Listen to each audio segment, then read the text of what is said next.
Kini kami hadirkan informasi terpopuler di cnbcindonesia.com dalam Hot News. Kita ke informasi yang pertama. Kelompok Hutsi di Yaman semakin menggila. Dua rudal jelajah diluncurkan Kamis 13 Juni kemarin dan menghantam sebuah kapal kargo curah di Teluk Aden. Dilaporkan seorang pelaut terluka dan harus dievakuasi.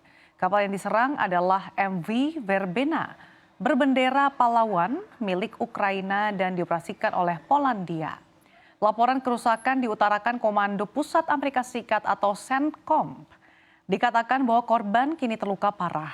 Diketahui kelompok Hutsi telah menargetkan kapal-kapal di Laut Merah dan Teluk Aden sejak November 2023. Serangan dikatakan sebagai bentuk solidaritas terhadap warga Palestina selama perang Israel-Hamas yang sedang berlangsung di jalur Gaza.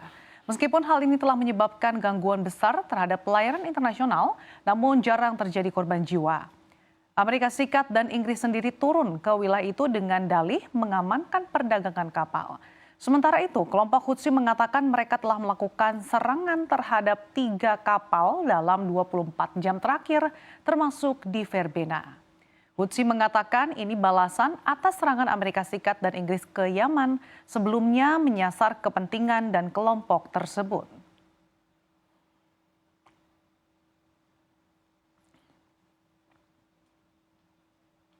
Warga Pakistan beralih ke tenaga surya karena kenaikan harga listrik dan pemadaman listrik berjam-jam.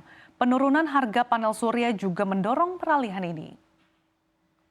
Seorang warga Pakistan menyatakan pemadaman listrik bisa berlangsung hingga 13 sampai 14 jam setiap harinya. Banyak perusahaan, industri, dan rumah tangga mulai menggunakan generator untuk memastikan pasokan listrik tetap terjaga. Pemadaman listrik sering terjadi di Pakistan karena kesalahan dalam manajemen dan infrastruktur yang tidak memadai. Warga bahkan rela membawa lembaran panel surya di kepalanya untuk dimuat ke dalam kendaraan demi memborong panel surya. Mereka juga menyebut penurunan harga panel surya menjadi alasan lain untuk beralih ke energi surya.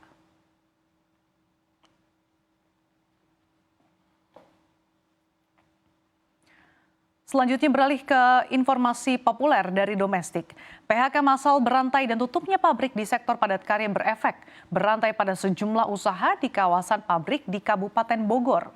Salah satu pengusaha kontrakan yang ditemui CNBC Indonesia mengaku memiliki 16 kontrakan, namun kini tinggal 11 pintu karena dampak usaha PHK massal. Dirinya mengungkap memiliki kontrakan yang letaknya tidak jauh dari pabrik yang kini sudah tutup dan PHK banyak karyawan. Biasanya kontrakannya diisi oleh karyawan yang bekerja di pabrik garmen. Penghasilannya diungkapkan minus dan terpaksa harus menjual 4 pintu dan masih ada banyak pintu yang belum terisi.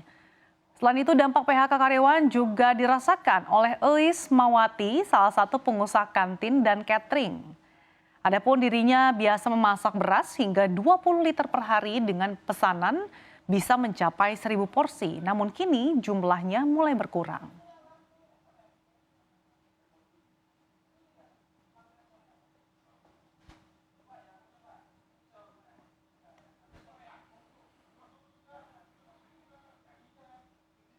Informasi berikutnya, menurut laporan surveillance perbankan Indonesia yang dirilis Otoritas Jasa Keuangan (OJK), jaringan kantor bank umum konvensional atau BUK di seluruh Indonesia tersisa 115.539 per triwulan 4 2023 atau berkurang 4.676 unit.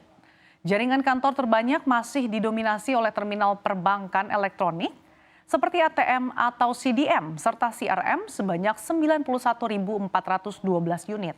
Jumlah itu menyusut 1.417 unit dari setahun sebelumnya 92.829 unit dari 3 bulan sebelumnya.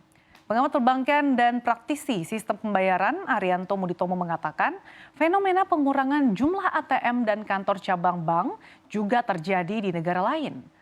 Penyebab dari fenomena ini dapat dilihat dari beragam sudut pandang. Di antaranya kenyataan transaksi telah bergeser ke layanan digital atau mobile banking dan APP yang mudah digunakan dan mudah diakses dari beragam tempat pilihan nasabah. Selanjutnya ada biaya investasi dan perawatan mesin ATM yang relatif lebih tinggi. Sedangkan dari sudut pandang nasabah, Arianto menyebut ada kebiasaan baru untuk menggunakan mobile banking dan mobile apps untuk transaksi keuangannya.